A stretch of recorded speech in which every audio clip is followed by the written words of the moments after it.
بسم الله الرحمن الرحيم.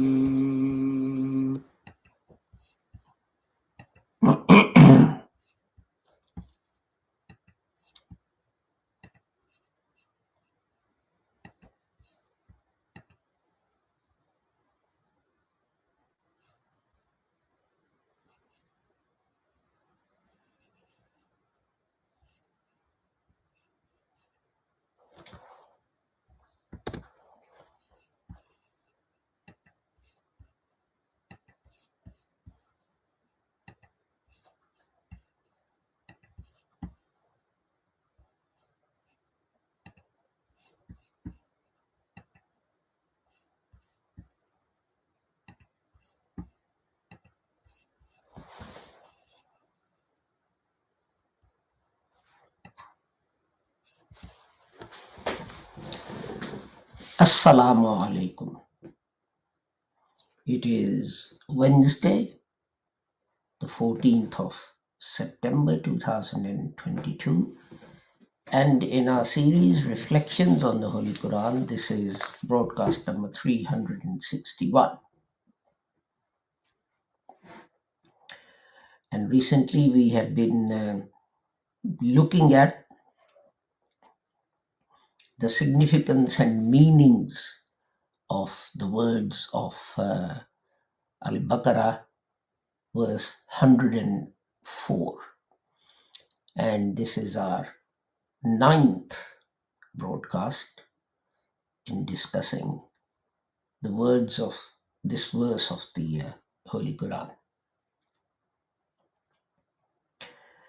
These broadcasts are brought to you Lahore Ahmadiyya School of Education in Religion, which is a department of the Lahore Ahmadiyya movement. The Ahmadiyya movement was created by Hazrat Mirza Ghulam Ahmad Sahib Rahmatullah Alayh, who taught us that although others say that after the Holy Prophet Muhammad, the Prophet can come, this is not correct. The Holy Prophet Muhammad was the last Prophet, and now after him, no one will come. And he also taught that the Holy Prophet, although people are very quick to judge each other and call each other kafirs, the Holy Prophet had said that if one reciter of the kalima says to another reciter of the kalima that you are a kafir, then it is the person saying it who is the heretic. And Hazrat Mirza Ghulam Ahmad taught that although other people say that amongst the sources of Islam, the first and the topmost is the hadith, he said this cannot be correct because the Holy Quran was written at the Holy Prophet's time, and the hadith was written a long time after the Holy Prophet Muhammad. So our first source of guidance and knowledge must be the Holy Quran, and then the Sunnah, or the actions of the Holy Prophet, and then hadith. But then you need to investigate a hadith very carefully. And he also taught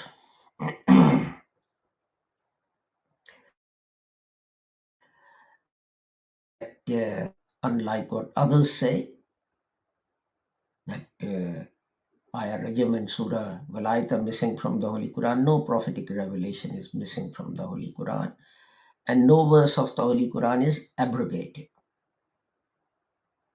And he taught that jihad is the fundamental duty of a Muslim, but jihad is defined by the Holy Prophet Muhammad, who said that when returning from a battle, he said that Muslims are returning from the minor to the major jihad, which is jihad bin nafs, a jihad against your own souls. And Hazrat Mirza Ghulam Ahmad's claim was that in accordance with the hadith, he was a mujaddid, a reformer in a chain. Many had come before him,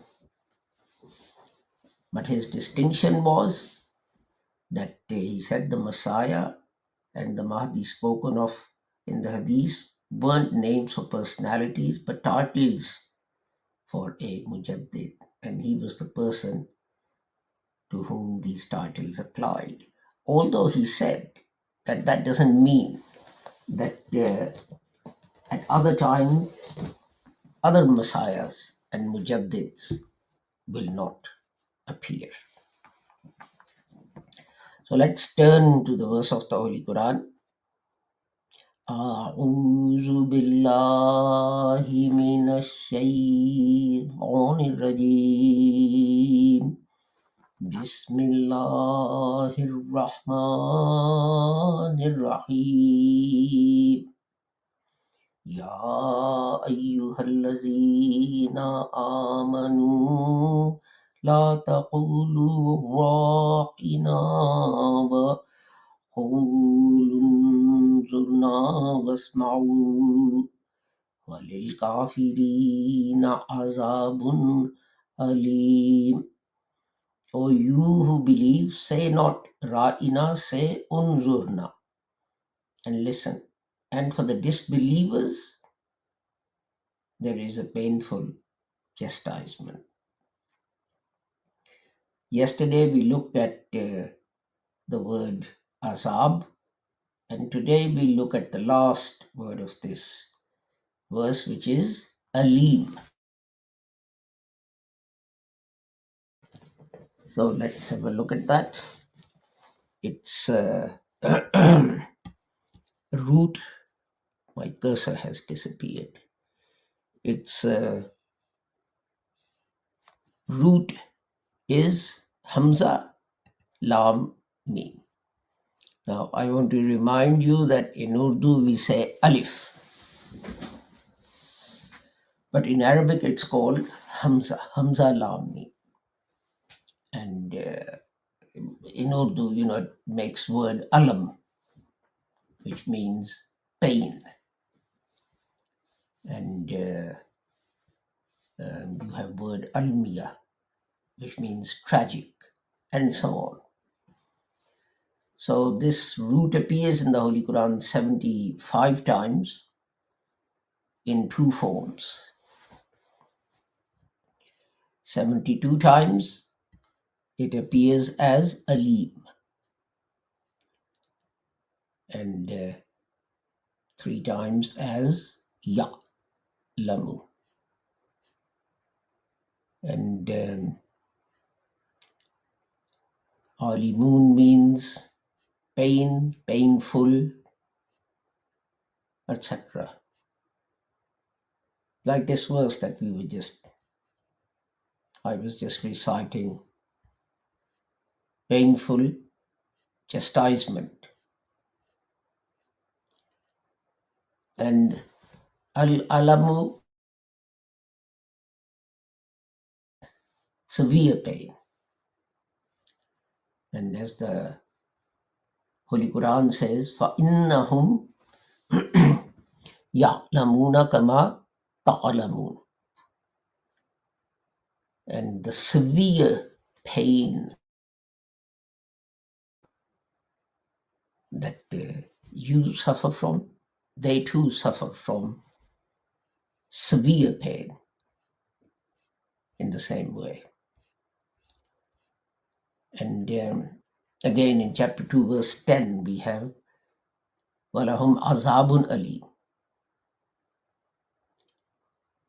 severe chastisement.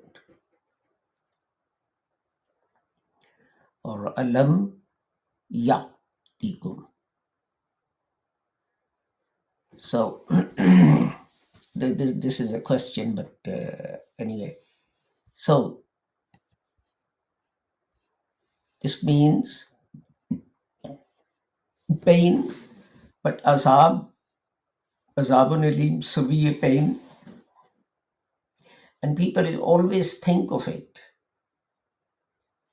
as something that will happen in the hereafter. But when you violate God's laws, the punishment starts in this life.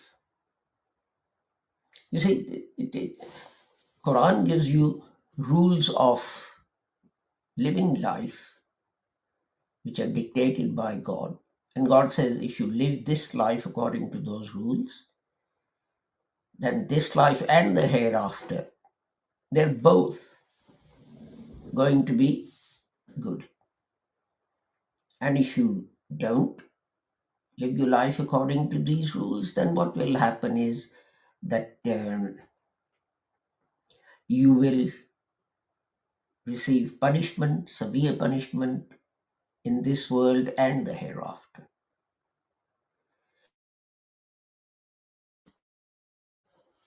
Yesterday, this azab is always taken as a punishment for things you've done. But I think it can also be taken to mean treatment because you do wrong things. You violate God's laws. They impact upon your soul and upon your spirit. And the more you break those laws, the greater the impact. Let's take an example. You get a small, you cut your foot. And all you have to do is just put some disinfectant on it and put some plaster on it and give it a week or a few days, and it'll be okay. It'll be a little painful, but it'll be okay. What's that pain? That pain is the result of you being careless and hurting yourself.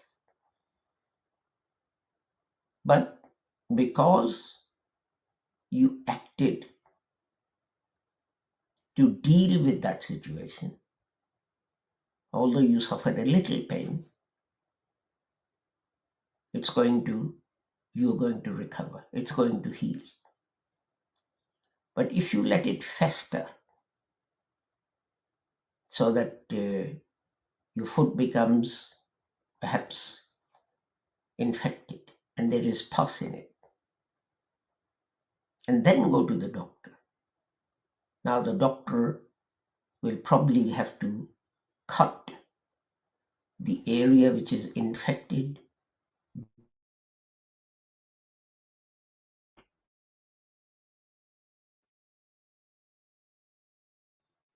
and maybe even put some stitches in, and then put a bandage on top. Now, because you didn't learn your lesson and you didn't treat the small wound that you had, ended up a bigger wound, and its treatment was more painful. If you still leave it and your foot becomes very bad, then you go to the doctor. It may be the doctor says, well, it's too late to save your foot now. I have to operate. I have to put you under general anesthetic, and I have to cut your foot off. Now, can you see that the consequences of you not dealing with the first sign of a problem is that the treatment, you can call it punishment for your action. It is punishment, isn't it? When you got a little cut, you could have dealt with that. Just use some Dettol and put some plaster over it, and that would have been it. It would have stung a bit, but then gradually it would have healed. But you let that fester and become worse.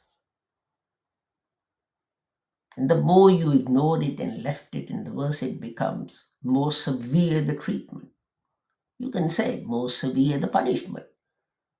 It is a punishment that you're receiving for your actions. What was your action? Ignoring what needed your attention. And the same applies to your soul. Many of the things that we do may not seem harmful in this world, but certainly they're harmful to our soul for the hereafter. But even in this world, supposing you're the envious type, the jealous type, and your neighbor gets another television, and you think, oh, how come my neighbor's got the latest model of whatever television it is? How come I haven't got that?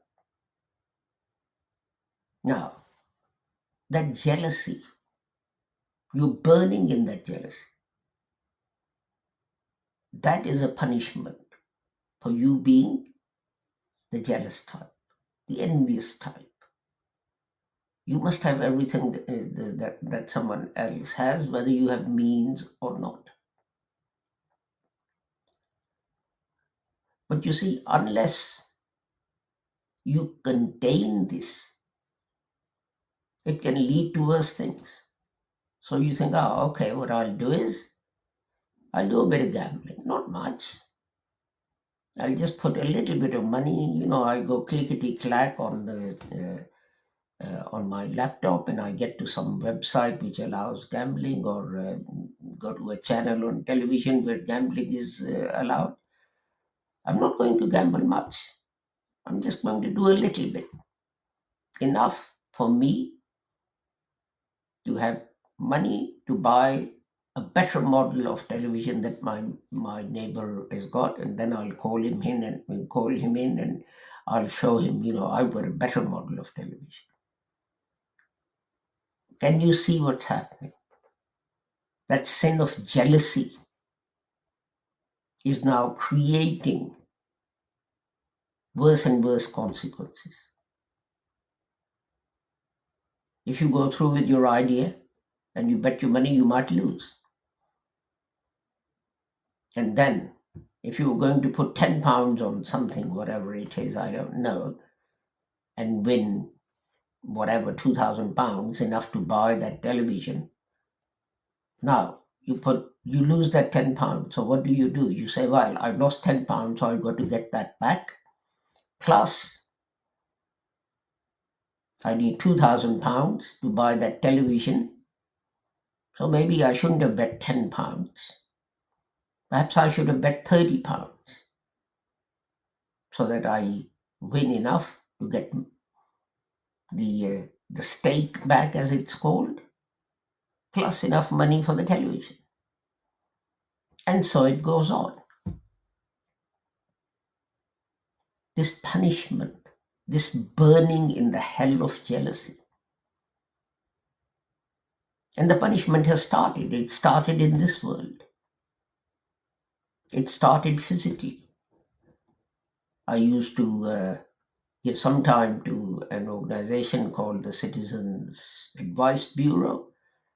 And one day a gentleman came, and he was a Muslim, and he was very embarrassed to see me, and so on. But I said, well, I'm here to give you legal advice and help you with your problem. I'm not God who's going to judge you and decide.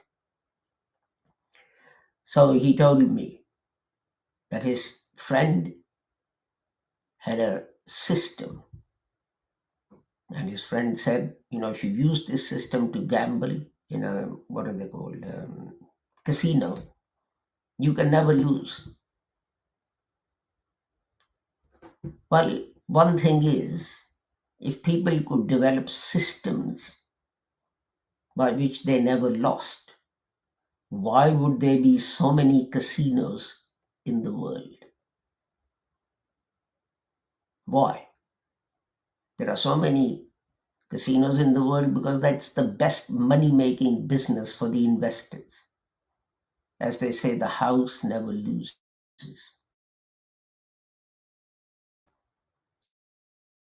What I pointed out was, if you lose money,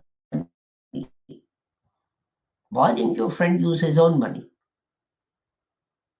Why did he use your money? And when you ran out, then you started using your credit card, and now you maxed out 5 credit cards. But can you imagine the as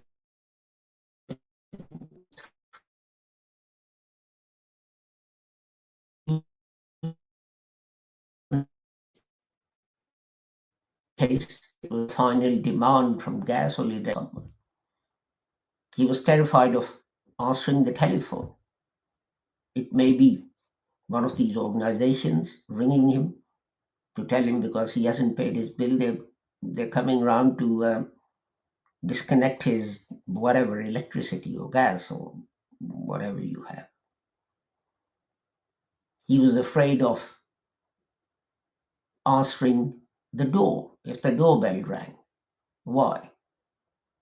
Because it might be bailiffs outside standing there with a court order saying this man hasn't paid his installments on his car for so many months. Go and repossess the car. He couldn't sleep, etc. It's a long list. I sorted the problem out for him and so on. But the point is this: can you imagine the hell he was going through? Azaban Ali, severe punishment. But punishment starts in this world. God doesn't wait until the hereafter. And this is why I sometimes get annoyed when, you have these question answers printed in Urdu newspapers and so on, where someone writes in with a problem, like a wife writes in and says, my husband mistreats me, etc. And what is the answer? Be patient. Remember, there is a severe chastisement for him in the hereafter. What good is that to her? He's beaten her black and blue in this world, and you're not offering a solution to her problems in this world, but you want her to wait until the hereafter. So you might as well say to her, well, tell him to kill you, because that'll relieve you of getting beaten every day, and then you're in the hereafter, and then wait for him to come, and then present your case to Allah. No, all of it starts in this world, and you got to start addressing these problems in this world. I mean, that guy that I told you about, he will be punished, so to speak. Call it treatment, call it chastisement, whatever, in the hereafter. But it starts here. And as the example I gave you, the more you have damaged your soul, the more treatment you will require, the longer it will take, the more painful it will be. Like the example that I gave you of the foot that was injured and no one took any notice and did anything. So when we talk about Azaban Ali, remember, everything starts in this world. Don't pretend nothing's going to happen here, and when we get to the hereafter we will see. It doesn't work that way. We've seen that, and I'll finish with this. Pakistan should have built lots of dams to store water for the years when the rain doesn't come, and also store water, or have ability to store water when there are floods, so they can hold some water and either avoid or reduce the intensity of flood. But they didn't. and now half of Pakistan is underwater. This is a consequence of our own actions. We say God has done it.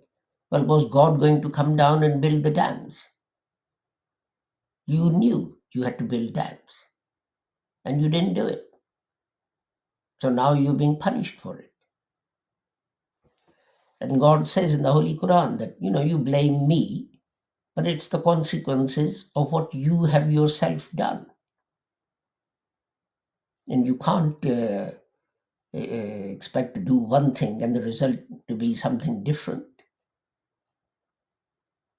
And these things are played out in front of our eyes over and over again. And we never sort of seem to learn from these things. So with the request that because Pakistan is the country and the people are in it,